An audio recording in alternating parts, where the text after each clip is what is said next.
Good morning. Good morning, good morning. Happy Sunday. Is it Sunday already?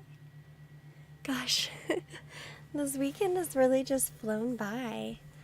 Busy. I am happy that you're here. Thank you for showing up whenever you do show up and you find yourself watching this video. Today, I thought we would talk about balance, talk about unity. When we think of the word yoga, sometimes people think about asana, which is poses or postures or the physical act of yoga. But yoga, the word itself, means unity. It's a bringing together of different pieces, right? And in particular, I thought we would talk about cognitive dissonance. So don't trouble your head over it just yet. We'll dive in a minute. But I thought rather than journaling today, I felt called to read a page from the Tao Te Ching. If you are unfamiliar, this is where the yin-yang symbol comes from, is from this book. There are billions and billions of translations. This one is not my favorite translation, I'll be honest. But what I love about this book is the images, the imagery that it's paired with, and that they do put the original Chinese figures. So I like that about it. The translation part is meh, but I just flipped open to a random page, which happened to be my favorite number, which is 23. And I thought we would read that, and it just so happens that it kind of roughly aligns with what I was thinking about chatting with you today about. So it says, Spare words, nature's way. And if you're unfamiliar too, the Tao Te Ching, it's very paradoxical, and it's written in a very poem-esque like manner. But so too is the Chinese language in this sense. So, spare words, nature's way. Violent winds do not blow all morning. Sudden rain cannot pour all day. What causes these things, heaven and earth? If heaven and earth do not blow and pour for long, how much less should humans? Therefore, in following Tao, which is translated as the way things move, the universal flow of things. So therefore, in following this universal flow, those on the way become the way. Those on the way become the way. Those who gain become gain. Those who lose become loss. All within the Tao. The wayfarer welcomes upon the way. Those who gain welcome within gain. Those who lose welcome within loss. Without trust in all of this, there is no trust at all. Spare words, nature's way. So a bit of a poem for you this morning. Let me know in the comments if any parts in particular kind of stuck out to you. What I love about the Tao is that because it is so open for translation, open for you to bring your own meaning to it, you then gain something about your own perspective. So let me know in the comments if any of that, resonated with you, if you had any thoughts or personal experiences that you attached to that poem. I'm going to read it one more time, a little slower, and kind of digest some of it with you. So, spare words, nature's way. One of the biggest themes in Taoism is that words and languages are very limited, right? There's so many things that you can't express verbally in this phenomena of life, right? And so the phenomena is much bigger than I can express to you. So sometimes I find that very true, especially when I'm talking about some of these concepts here with you, or when I'm teaching classes or workshops or doing private coaching. Some of these concepts are almost beyond words. And that's why I think, too, meditation and sitting in silence helps you be with your connection to the universe, because the universe is not, symbols are limited. The universe is expansive. Your being is expansive, right? Your cognitive understanding and the verbalization of that is limited. So, it says, violent winds do not blow all morning. Sudden rain cannot pour all day. What causes these things, heaven and earth, right? So this is where you get that yin-yang. The yang is not always enduring, right? It's yin and yang. Like we talked about yesterday, life is always going to have these ups and downs, right? And so when you find yourself in a low, trusting that soon there will be a high, and when you find yourself in a high, not clinging to it so hard that you're scared to lose it, and just trusting that life will always be this way. Heaven and earth, right? Yin and yang.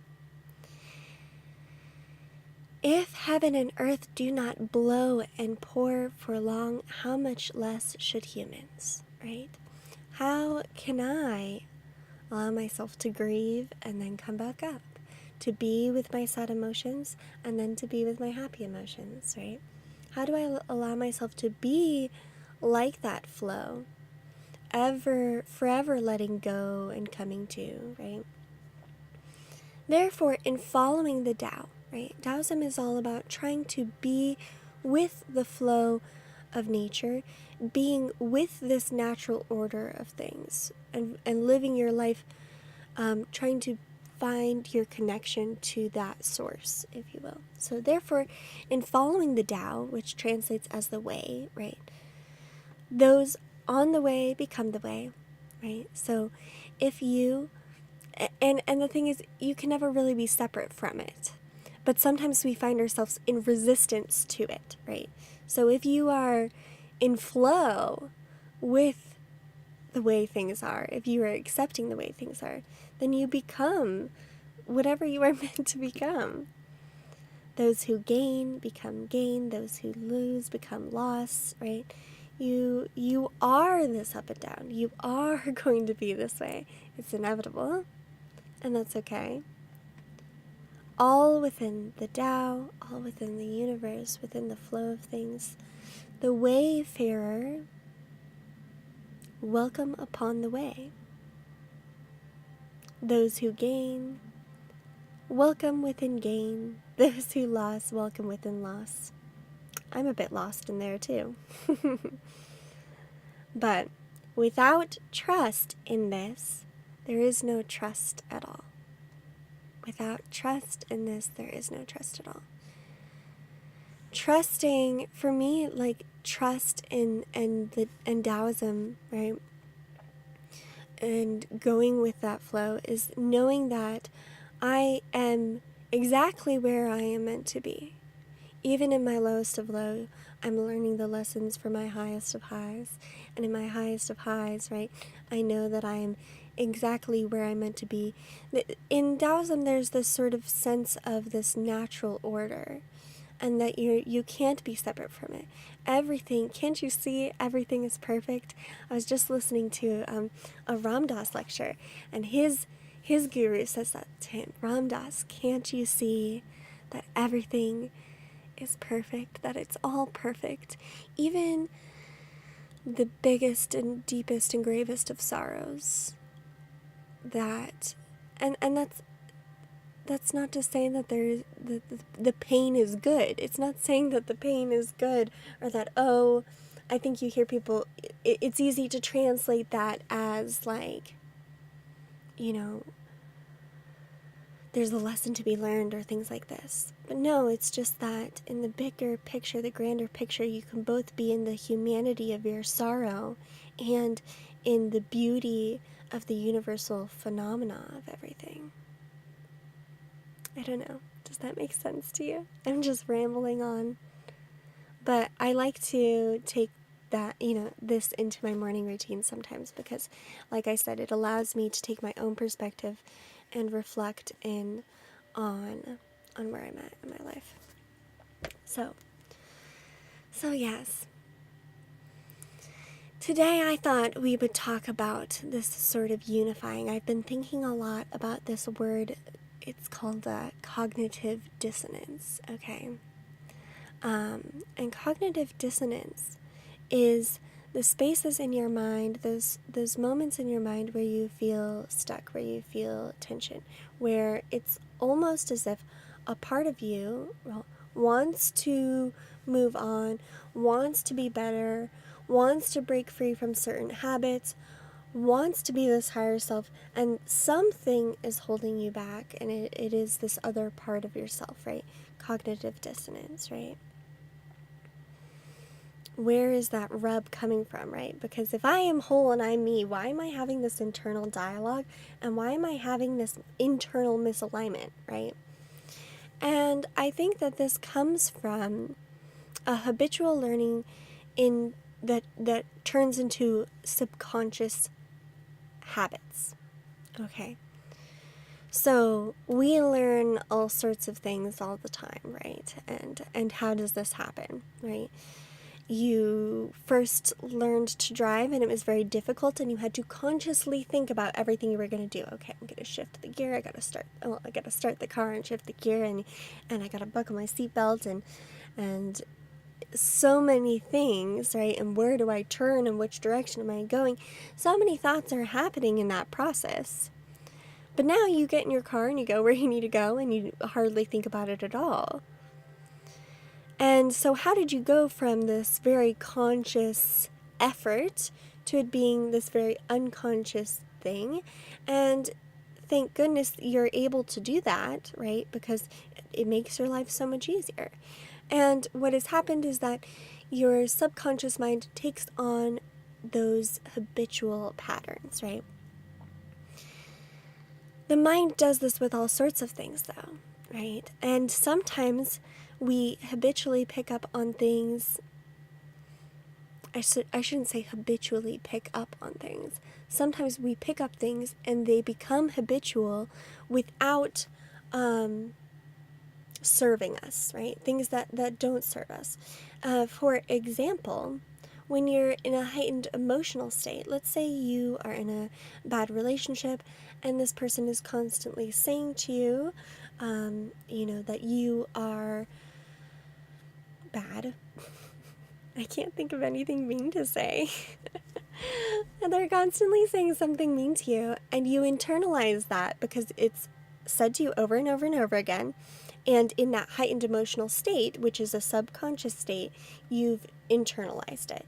And then that thought becomes a mental habit for you. You end up taking on that person's voice and internalizing it in your subconscious mind.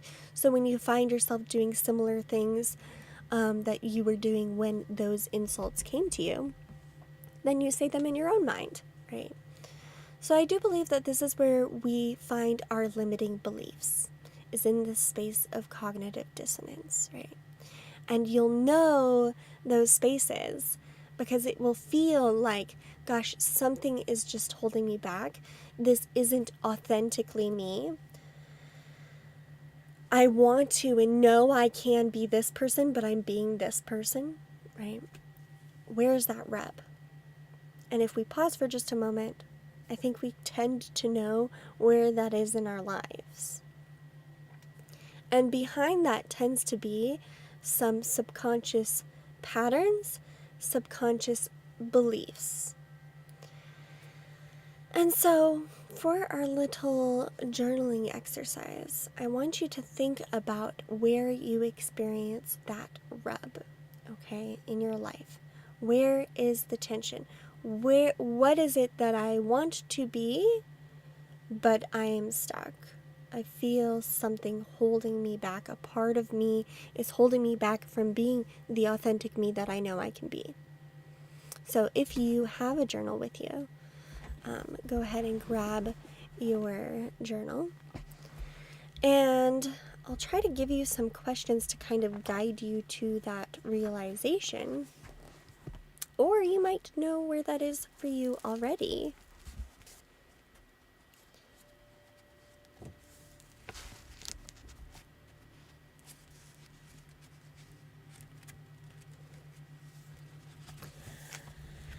And so the question might be, if I could wave a magic wand, right, and you could be a certain way, feel a certain way, do a certain thing for yourself, and it would just instantly happen, what would that be?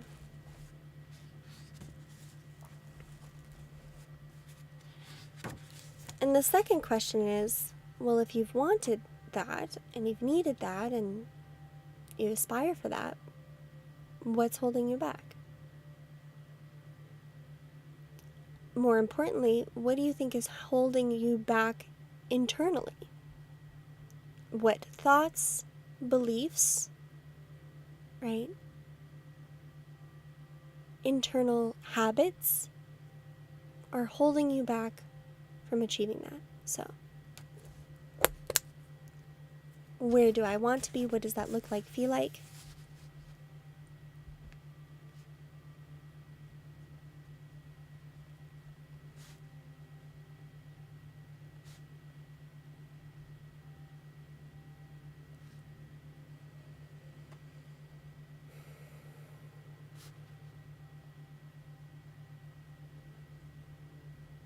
Right now, you're writing down where you want to be, that magic wand vision, okay?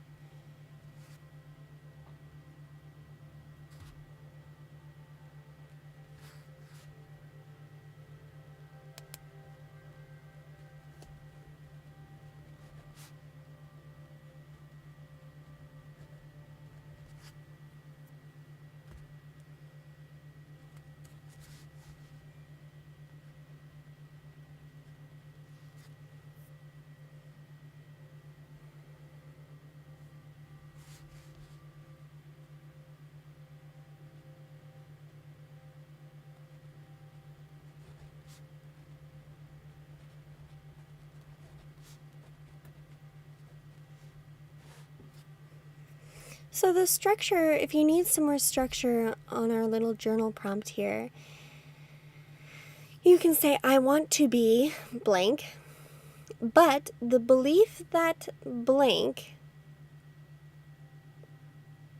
is holding me back, from that vision.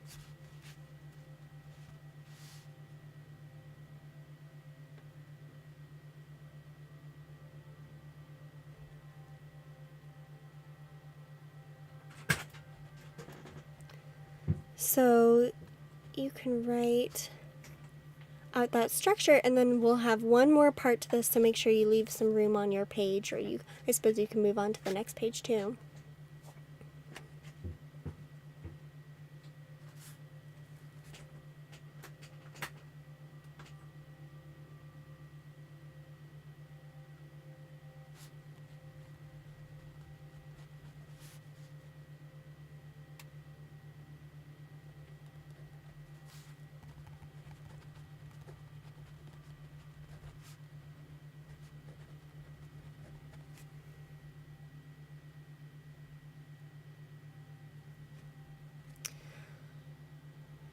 I'll give you a made-up example.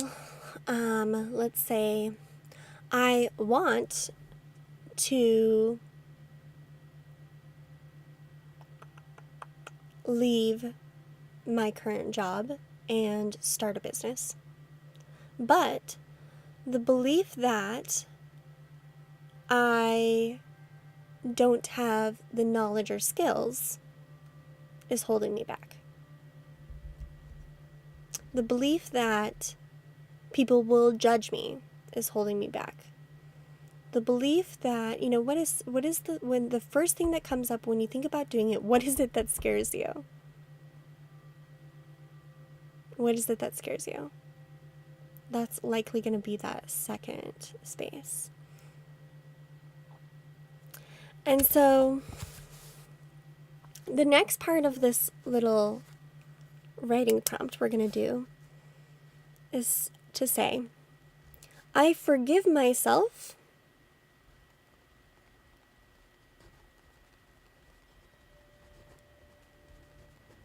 for buying into the idea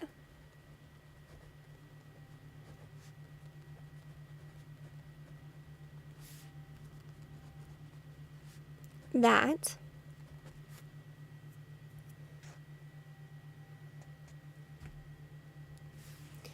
and then blank. So in the example I gave, it would be, I forgive myself for buying into the idea that other people's opinions of me matter. I forgive myself for buying into the idea that other people's judgments of me matter. I forgive myself for buying into the idea that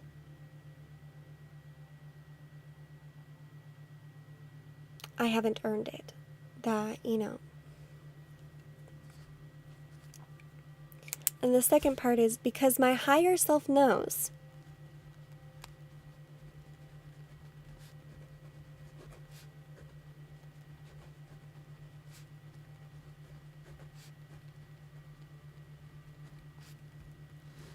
blank. My higher self knows what? What is actually true? What is actually true about this situation? What does your higher self know? What do you want to hear? What do you know to be true?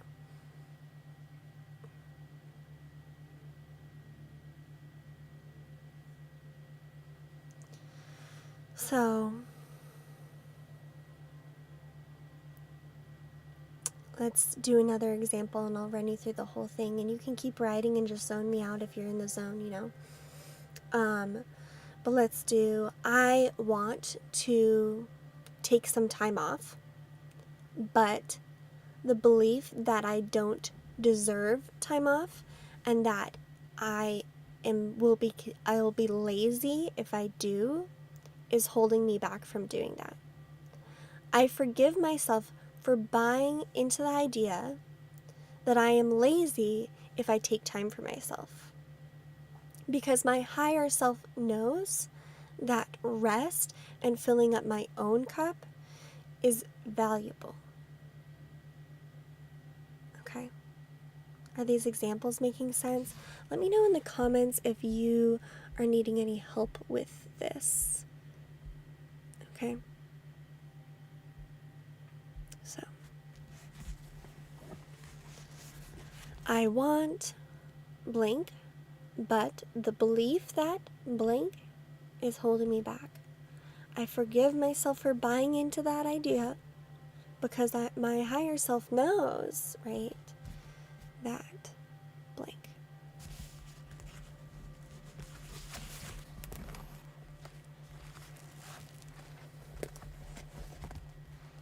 Okay. Again, you can pause the video here if you would like to and need to keep writing. That is perfectly okay. And today, rather than doing, some movement and some yoga, I should say yoga asana, we are going to do a little yoga nidra. Yoga nidra is sometimes referred to as yogic sleep. However, it's not like going to bed sleep, okay? The reason it's referred to that is because it utilizes an alpha theta brainwave state. You can watch, I have a whole video on the alpha theta brainwave state and what's called non-sleep deep rest states, a whole live series on that. So I will try to link that below or add a clip, but I'm not technologically savvy, so likely just the link below. I'll edit it back in after our live today.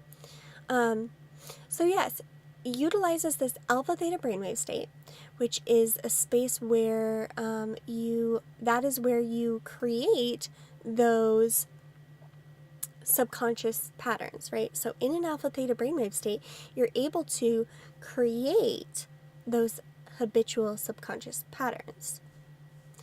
So how powerful is that? Oh, okay, so now I can take control of that seemingly unconscious pattern, right? And go back and edit, right? Go back and make adjustments. Go back and add to my subconscious files, if you will. And this is primarily what I do in my one-on-one coaching. This is primarily what I do in my hypnosis sessions, is this. So if this is something that you would like to dive in deeper, please reach out to me, but we're going to do sort of a mini session with that today. So when I enter into this relaxed alpha theta brainwave state, I am more creative, right? I'm able to create new neurological pathways and more deeply cement them into my subconscious through practice. So that's not to say that I enter into this alpha theta brainwave state, which is just a meditative state, which is just a state that you go in and out of all day long, really. Anytime you're zoned out at the TV or on your phone doom scrolling, you're also likely in an alpha theta brainwave state. But this is intentional use of that mind state.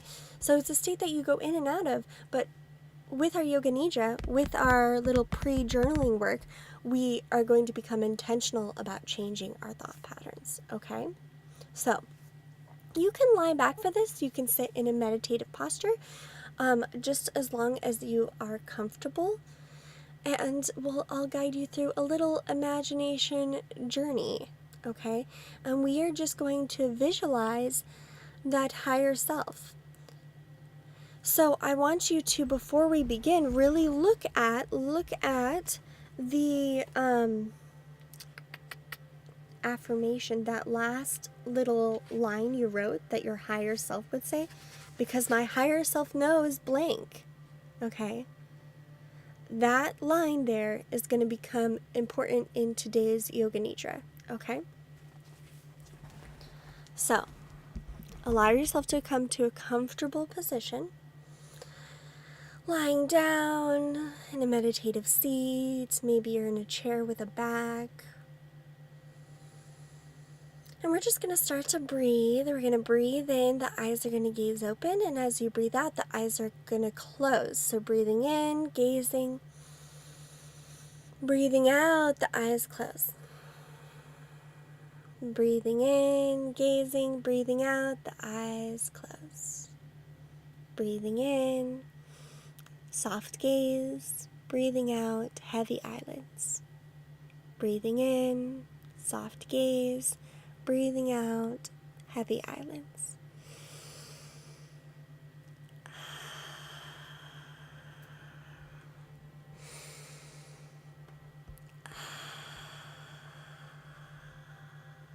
And soon the eyelids are going to become very heavy and the exhale is going to go longer. Inhale.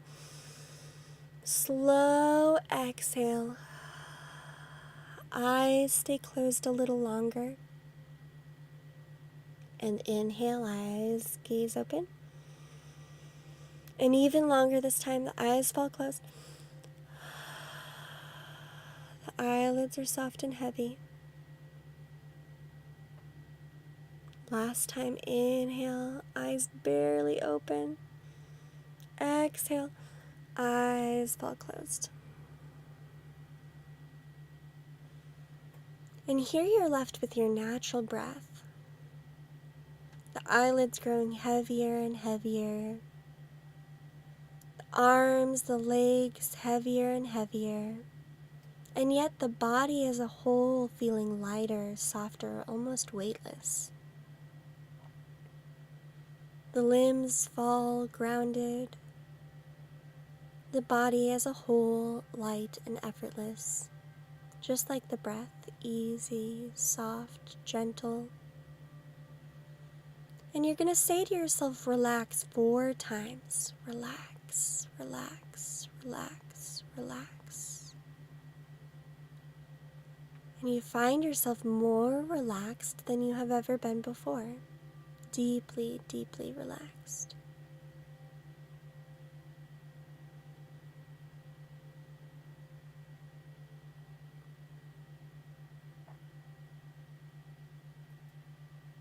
Take a moment just to enjoy this feeling, enjoy this sensation.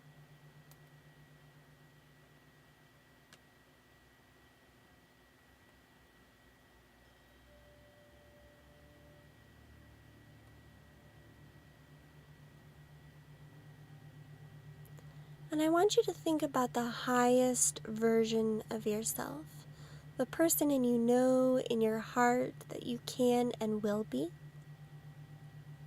But something has been holding you back. I want you to think about what that higher version of yourself looks like, feels like. Just start to allow yourself to daydream about who that is and how that feels. See if you can start to embody it in your chest, in your stomach, in your core, in your heart, in your mind.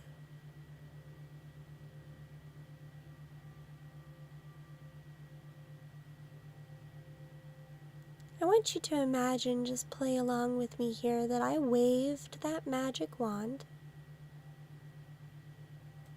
And now you are that person. You are your highest self.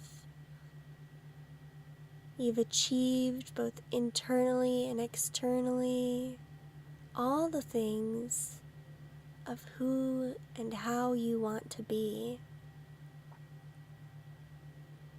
And I want you to repeat to yourself the mantra that you gave to yourself today, the thing that your higher self knows to be true.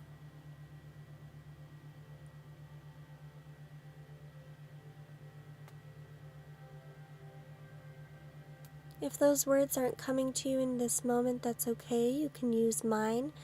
Mine is, I am worthy. I am worthy.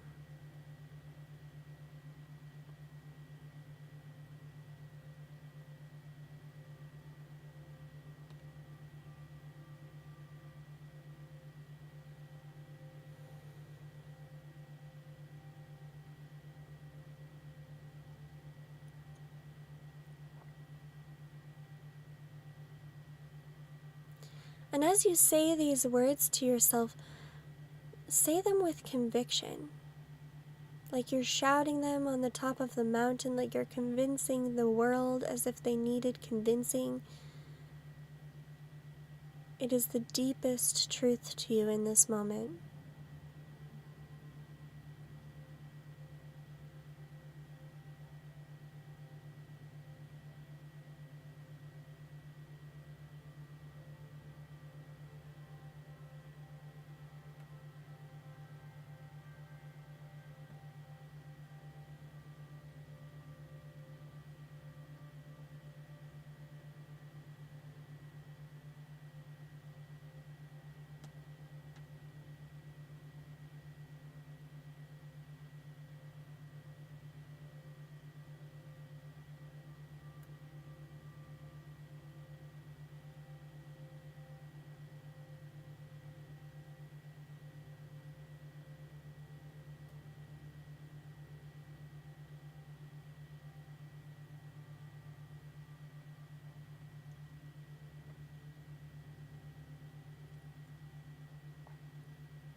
Notice what these words feel like in your body.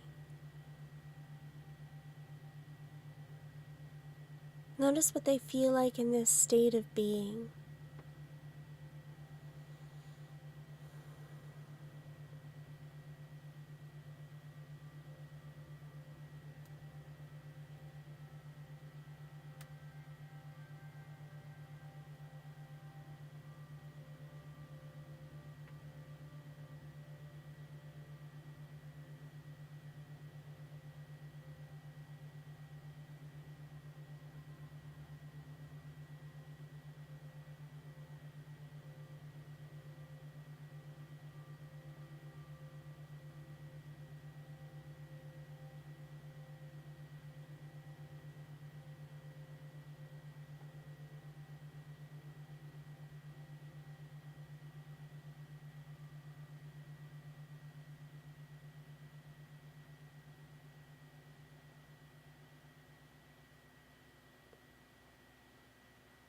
And I want you to scan the body and find a space in the body that you think of as center, as being the center.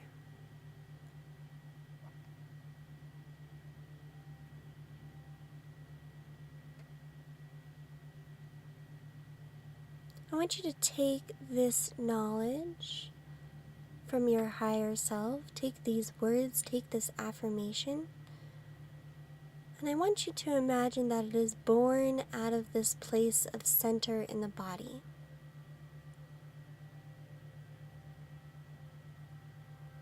And that after today's meditation, after you've gone on to the rest of your day, if ever you need a reminder of these words,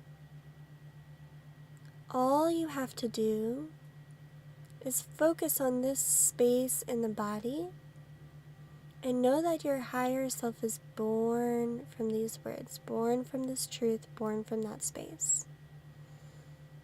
And when you focus on that space in the body, the same exact feeling you're feeling right now will enter into your body, enter into your mind, and you will be reminded of who you truly are.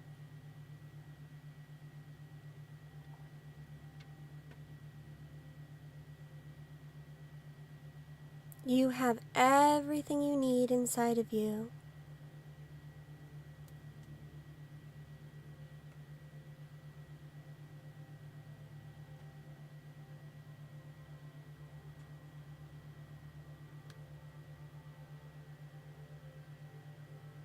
Notice now that you are still breathing.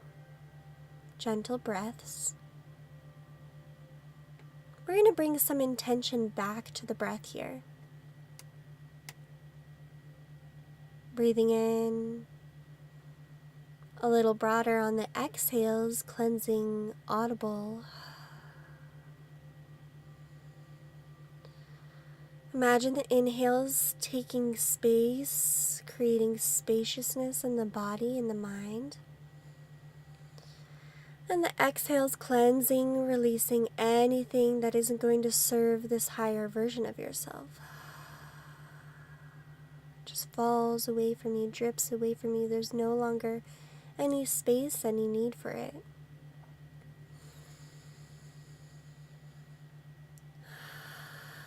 Every breath a little bigger than the last.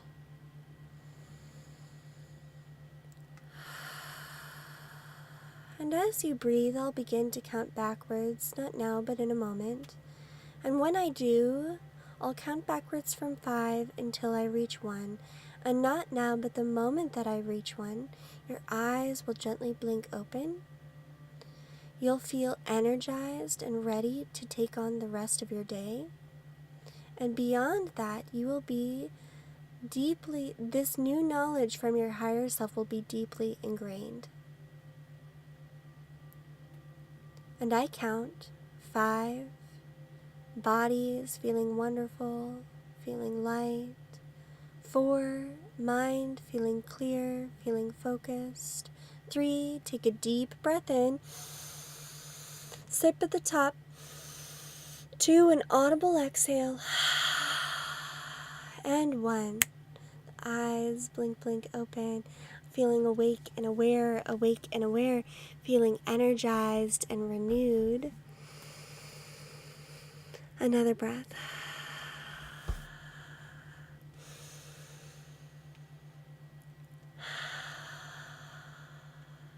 Take a moment to notice where you are. Take a moment to notice how you feel in your body and your mind.